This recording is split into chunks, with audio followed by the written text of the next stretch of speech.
Sans détour, Philippe de Villiers, député européen, président du Mouvement pour la France, bonsoir. Bonsoir. Vous étiez présent dans l'hémicycle du Parlement européen aujourd'hui à Strasbourg. Nicolas Sarkozy, en parlant de la Chine, a estimé qu'on ne pouvait pas boycotter un quart de la population mondiale. Est-ce que c'est un argument qui vous a convaincu ? Oui, plutôt. Je pense qu'il y a des gros problèmes en Chine, mais ce qu'a dit Nicolas Sarkozy en répondant à Cohn-Bendit me paraît juste. C'est-à-dire qu'on ne peut pas mettre de côté un quart de l'humanité en prenant le risque de créer une poche d'amertume contre l'arrogance européenne. Et puis il a dit « je parlerai ». Et moi je souhaite qu'il parle pour dénoncer le fait qu'un quart de l'humanité est sous la férule d'une dictature communiste. Il y a quelque chose de cocasse d'ailleurs d'entendre les gauchos maoïstes de mai 68 qui aujourd'hui brûlent ce qu'ils ont adoré. Alors sur l'Europe maintenant, Nicolas Sarkozy veut relancer le traité de Lisbonne malgré le non irlandais. Est-ce qu'il a un autre choix finalement ?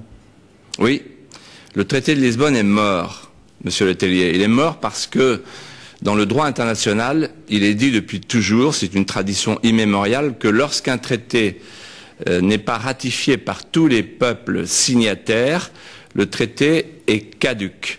Or, le peuple irlandais a dit non au traité de Lisbonne, donc le traité de Lisbonne est mort. Je considère comme un coup de force regrettable, et je l'ai dit ce matin à Nicolas Sarkozy, le président de l'Union européenne aujourd'hui, je trouve tout à fait regrettable qu'on cherche à passer en force et donc à piétiner la démocratie. Quelle image on donne aujourd'hui aux peuples européens de cette Europe post-démocratique composée de juges, de banquiers, de fonctionnaires et qui piétine les peuples. Mais si on revient au traité de Nice, l'Europe est bloquée.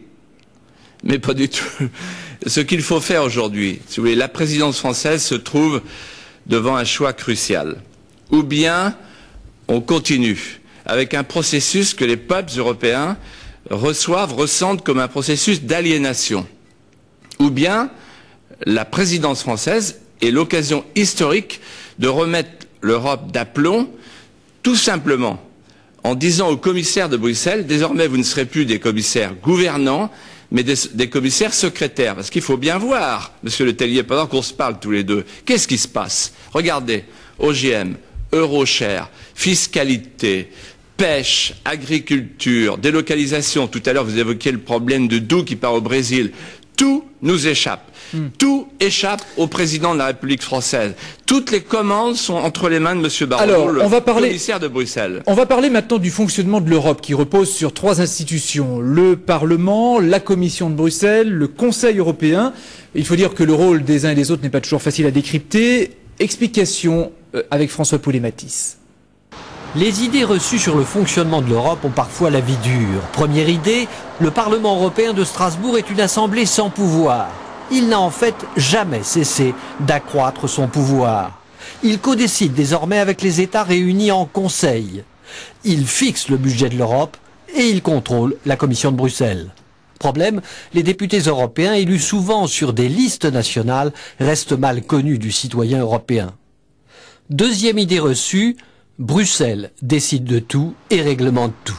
En fait, ce sont les États réunis en Conseil qui décident. Certes, sur les propositions de la Commission de Bruxelles, mais ce sont bien les gouvernements qui ont le dernier mot. Problème, les ministres préfèrent souvent laisser assumer par la Commission seule les décisions difficiles. Troisième idée reçue, la Commission de Bruxelles est une bureaucratie anonyme.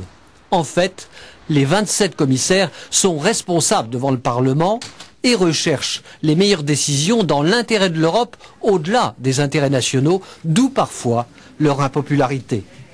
L'Europe vit depuis ses origines avec cet équilibre institutionnel complexe qui suppose la recherche permanente du compromis. Mais le compromis à 27 est beaucoup plus difficile à trouver qu'à 6 ou à 12. Alors Philippe de Villiers, vous êtes député européen, vous siégez au Parlement européen. Est-ce qu'il faudrait plus de pouvoir pour le Parlement européen afin d'équilibrer le pouvoir de la Commission de Bruxelles que vous dénoncez si souvent ? Non, je souris parce que votre reportage est un petit peu déséquilibré. La vérité, c'est que c'est la Commission de Bruxelles qui a le monopole d'initiative législative. Et quand M. Poulet-Matisse dit ben non, ce sont les gouvernements qui ont le pouvoir, j'écoutais ce matin Nicolas Sarkozy et qui disait par exemple on ne peut pas continuer avec une banque centrale qui a établi un Euroshare avec des taux d'intérêt qui découragent l'activité chez nous. Écoutez, maintenant, les faits sont là. Mais est-ce qu'il faut donner plus de pouvoir au Parlement européen? Non, voilà ce qu'il faut faire aujourd'hui. Il faut donner plus de pouvoir aux parlements nationaux. Il faut donner plus de pouvoir aux gouvernements nationaux. Et il faut faire au niveau européen ce que on sait ne pas être capable de faire au niveau national. Par exemple, on pourrait très bien demain avoir une grande politique agricole dont le monde entier a besoin. On pourrait très bien avoir demain une grande politique commerciale de protection de nos industries, ce qui n'est pas le cas, la fameuse préférence communautaire. Par exemple, on pourrait créer une agence de recherche sur le photovoltaïque, sur l'énergie solaire. Voilà des choses qu'on pourrait faire ensemble et qu'on ne fait pas. Au lieu de quoi, on a une commission de Bruxelles qui est tentaculaire, qui est dictatoriale et qui vient chercher dans notre vie quotidienne de quoi alimenter sa bureaucratie et sa technocratie. C'est ça qui est aujourd'hui insupportable. À propos de parlements nationaux dont vous parliez, vous faites partie de ceux qui s'opposent à l'entrée de la Turquie dans l'Union européenne et la réforme des institutions en France prévoit de nouveau l'organisation possible d'un référendum avant toute nouvelle adhésion. Est-ce que ça vous rassure? Non, parce que vous avez oublié quelque chose, il y a une bidouille qui consiste à ajouter que si les 3/5 du Parlement souhaite qu'il n'y ait pas de référendum, il n'y a pas de référendum. Donc moi je demande à Nicolas Sarkozy de revenir à sa promesse électorale. Sa promesse électorale, elle était la suivante: si je suis élu, je suspendrai immédiatement la négociation sur l'entrée de la Turquie. Or, la France s'apprête à ouvrir des nouveaux chapitres dans la négociation avec la Turquie. C'est donc inacceptable. D'accord. Quant au référendum sur l'entrée de la Turquie, il avait été promis, vous vous souvenez, Monsieur Le Tellier, par Jacques Chirac, au moment du référendum sur la Constitution, et je souhaite qu'on ne touche pas à ce verrou référendaire, car c'est au peuple français à dire ce qu'il entend faire. Moi, personnellement, je pense que l'Europe de demain... attendez, je voudrais terminer là-dessus parce que c'est important. L'Europe de demain, s'il vous plaît.